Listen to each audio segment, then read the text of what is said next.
سے وہ نفرت کا دھارا صلیبی جنگوں کی شکل میں عالم اسلام پر ٹوٹ پڑا، اور اس کے بعد حال ہی میں جو فتح انہوں نے حاصل کی، نوٹ کر لیجئے کہ جہاں تک پروٹیسٹنٹ مذہب کا تعلق ہے وہ تو پہلے سے ان کی جیب میں تھا۔ یہ ویسٹ کا لفظ آپ نے پڑھا ہوگا اور اخبارات میں آتا رہا خلیج کی جنگ کے دوران۔ ویسٹ ایک تو کہتے ہیں یہ بھیڑ جو کاٹ جاتی ہے، منہ سوج جاتا ہے، ایک یہ ویسٹ مخفف ہے، وائٹ اینگلو سیکسن پروٹیسٹنٹس۔ سب سے پہلے یہود نے انہیں شکار کیا، اپنا اعلی کار بنایا۔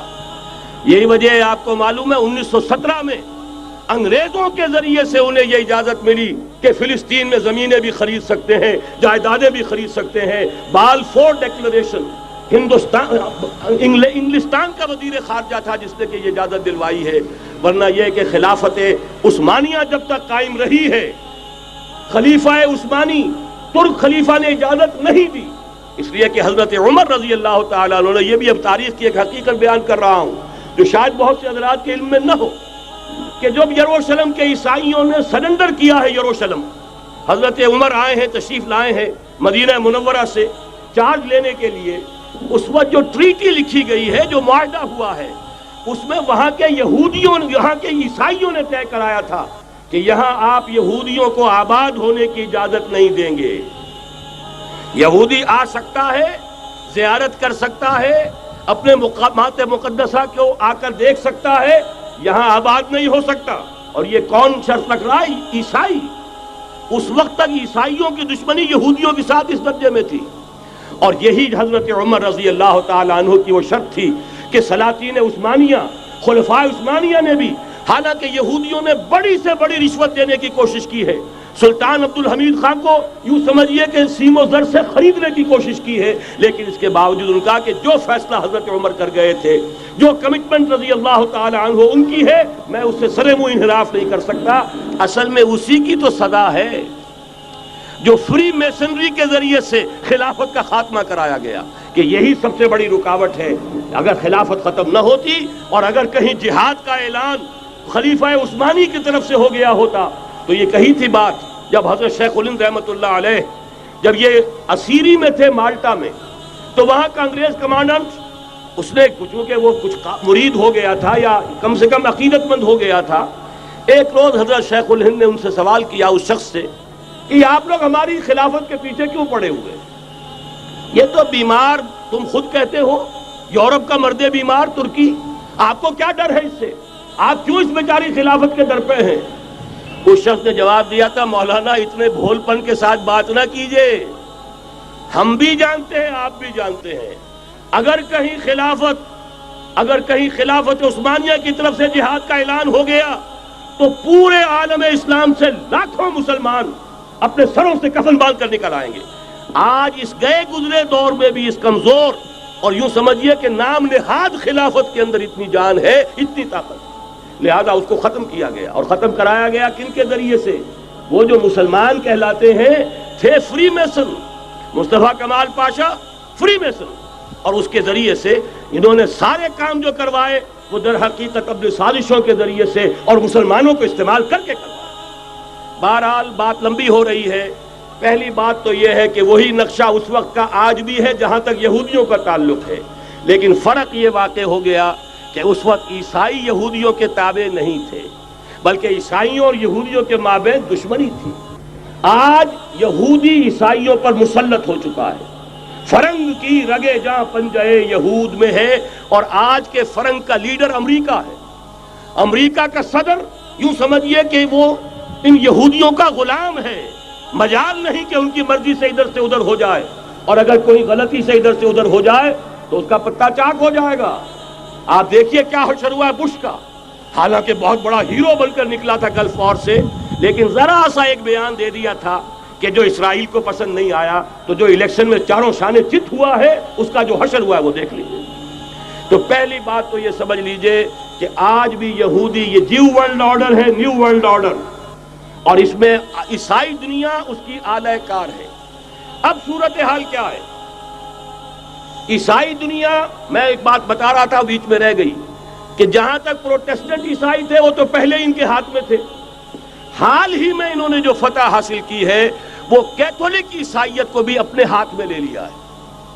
چنانچہ پوپ صاحب نے فرمان جاری کر دیا ہے کہ ہمارے خداوند یسوع مسیح کے قتل کی ذمہ داری ان یہودیوں پر نہیں ہے، بری کر دیے گئے۔ 1900 برس کے بعد، بلکہ 2000 برس کے قریب ہو گئے، انہیں ایگزونریٹ کر دیا گیا، ایبسالو کر دیا گیا، ان پر ذمہ داری نہیں۔ نتیجہ یہ نکلا ہے کہ ابھی چند مہینے پہلے جو مذاکرات صلح کے ہو رہے تھے، جن میں یاسر عرفات بھی تھے اور یہ اسحاق رابین گیا ہوا تھا واشنگٹن، وہاں سے واپس آیا ہے تو روم میں رک کر پاپائے روم سے ملاقات کر کے تشریف لائے ہیں، انہیں دعوت دی ہے کہ یروشلم آئیے، اور ویٹیکان نے تسلیم کر لیا ہے اسرائیل کو، اور ویٹیکان کا اب جو ہے ایک ایمبیسی، اس کا جو ہے سفارت خانہ وہ یروشلم میں بننے والا ہے، اور پوپ صاحب بھی وزٹ کرنے والے ہیں۔ گویا کہ یہ گٹھ جوڑ اب مکمل ہو چکا، اب کہیں اس میں کوئی کمی نہیں رہی۔ اس یونائٹڈ فورس کے ساتھ یہ نیو ورلڈ آرڈر اس وقت عالم اسلام پر حملہ آور ہے۔ اب اس میں نوٹ کیجئے کہ اس وقت کی فضا ہے کیا۔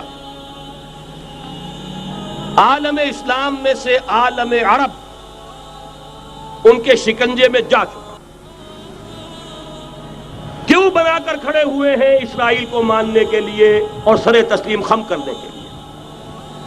انہیں بلا کر میڈرڈ میں پیش کیا گیا یہودیوں کے سامنے کہ تم جن کے ساتھ ایک ٹیبل پر بیٹھنے کو تیار نہیں تھے، میڈرڈ میں آؤ، آؤ اپنا قبرستان دیکھو، یہ اسپین کی سرزمین جہاں تم نے 800 برس حکومت کی تھی، یہ تمہارا قبرستان، یہاں آؤ اور بیٹھو اور ان کے ساتھ بات کرو۔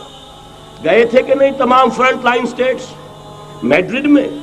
حالانکہ کوئی بین الاقوامی کانفرنس کبھی میڈرڈ میں نہیں ہوئی، یا تو یہ واشنگٹن میں، بعد میں وہ سارے معاملات واشنگٹن میں چلے، شروع وہاں سے کیا۔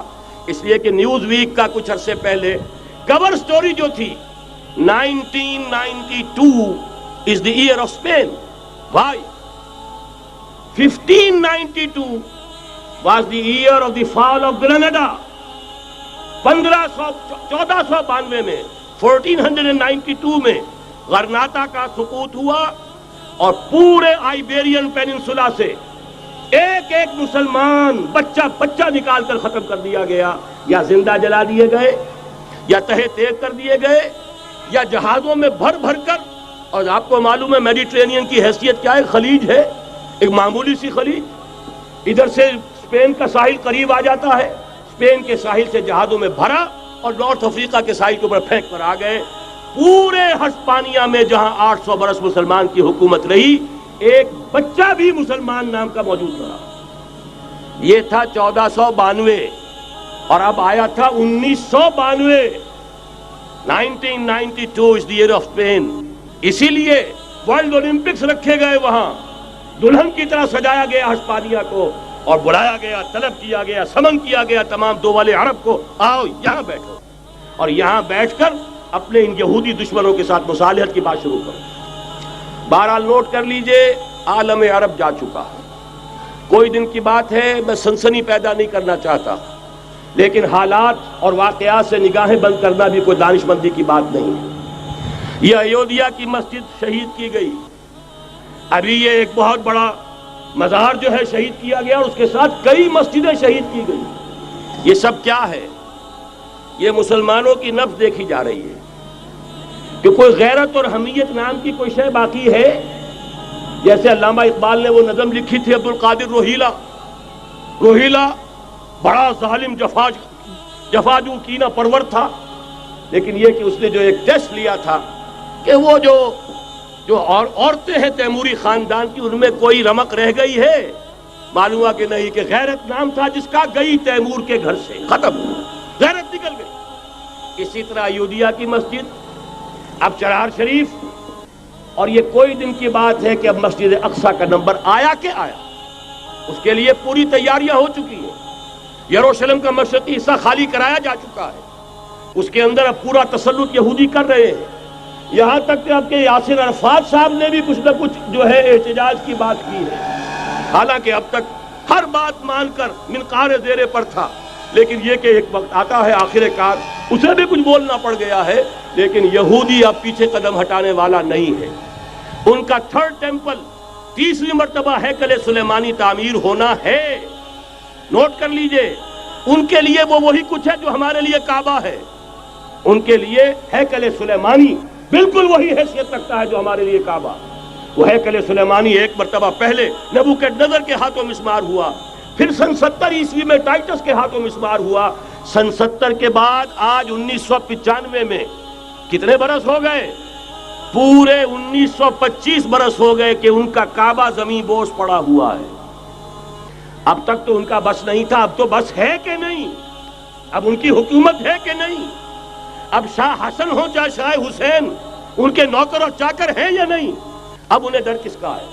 لہذا کوئی دن کی بات ہے مسجد اقصی شہید ہوگی اور ٹیمپل کی تعمیر شروع ہوگی. یہ تو بہرحال ایک نقشہ ہے. اگلا نقشہ آپ کو بتانا چاہتا ہوں، ایک دوسری تصویر ہے. یہ تصویر ہے زمینی، ایک تصویر ہے آسمانی. وَمَكَرُوا وَمَكَرَ اللَّهُ وَاللَّهُ خَيْرُ الْمَاكِرِينَ. انہوں نے اپنی سی تدبیریں کی، اللہ نے اپنی تدبیر کی، اور ظاہر بات ہے اللہ کی تدبیر سے بہتر تدبیر کس کی ہوگی؟ چنانچہ یہودیوں کی سازشیں اس وقت بھی ناکام ہوئی تھی یا نہیں؟ ظاہر بات ہے جاء الحق وزهق الباطل ان الباطل کان زہوقا. لہذا یہ آیتیں دونوں اعلان کر رہی ہیں کہ یہودیوں کی سازشیں بالآخر ناکام ہوں گی اور دین حق کا بول بالا ہو کر رہے گا. یہ تو ان آیتوں سے ظاہر ہے. یریدون لیطفئوا نور اللہ بافواہہم واللہ متم نورہ ولو کرہ الکافرون. یریدون ان یطفئوا نور اللہ بافواہہم ویابى اللہ الا یتم نورہ ولو کرہ الکافرون. هو الذی ارسل رسولہ بالہدی ودین الحق لیظہرہ علی الدین کلہ ولو کرہ المشرکون. اللہ نے تو بھیجا ہی ہے اپنے رسول کو اس فیصلے کے ساتھ اور یہ ذمہ داری اور مشن دے کر کہ جو دین حق آپ کو دے کر بھیجا جا رہا ہے اسے غالب کیجئے، نافذ کیجئے، قائم کیجئے. اس مشن کے ساتھ بھیجا جا رہا ہے اور وہ بہرحال آیا جاء الحق وزهق الباطل ان الباطل کان زہوقا. لیکن نوٹ کرنے کی بات یہ ہے، ذرا یہاں تھوڑا سا تحمل کے ساتھ غور کیجئے گا، کہیں میرے خلاف کوئی فتویٰ دینا شروع کر دیں. کیا حضور کا مقصد بعثت اس وقت مکمل ہو گیا تھا؟ ایک درجے میں ہو گیا کہ جزیرہ نماء عرب پر اللہ کے نور کا بھی اتمام ہو گیا، اللہ کا دین بھی غالب ہو گیا. ہو گیا کہ نہیں ہو گیا؟ لیکن کیا محمد الرسول اللہ صرف عرب کے لیے بھیجے گئے تھے؟ قرآن کہتا ہے ببانگ دہل وما ارسلناک الا کافۃ للناس بشیرا ونذیرا. اے محمد صلی اللہ علیہ وسلم، ہم نے نہیں بھیجا ہے آپ کو مگر پوری نوع انسانی کے لیے بشیر اور نذیر بنا کر.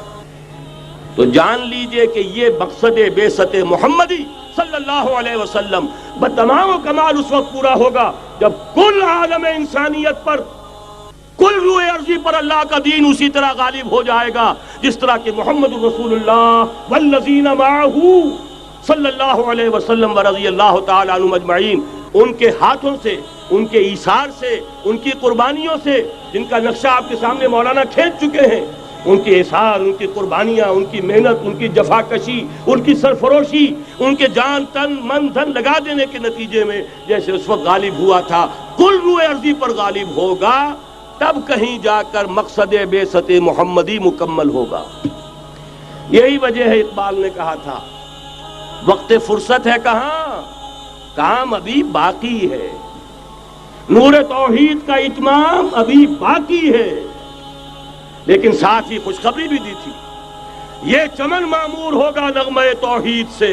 آئے گا وہ دور، یہ چمن معمور ہوگا نغمہ توحید سے، لازماً آ کر رہے گا.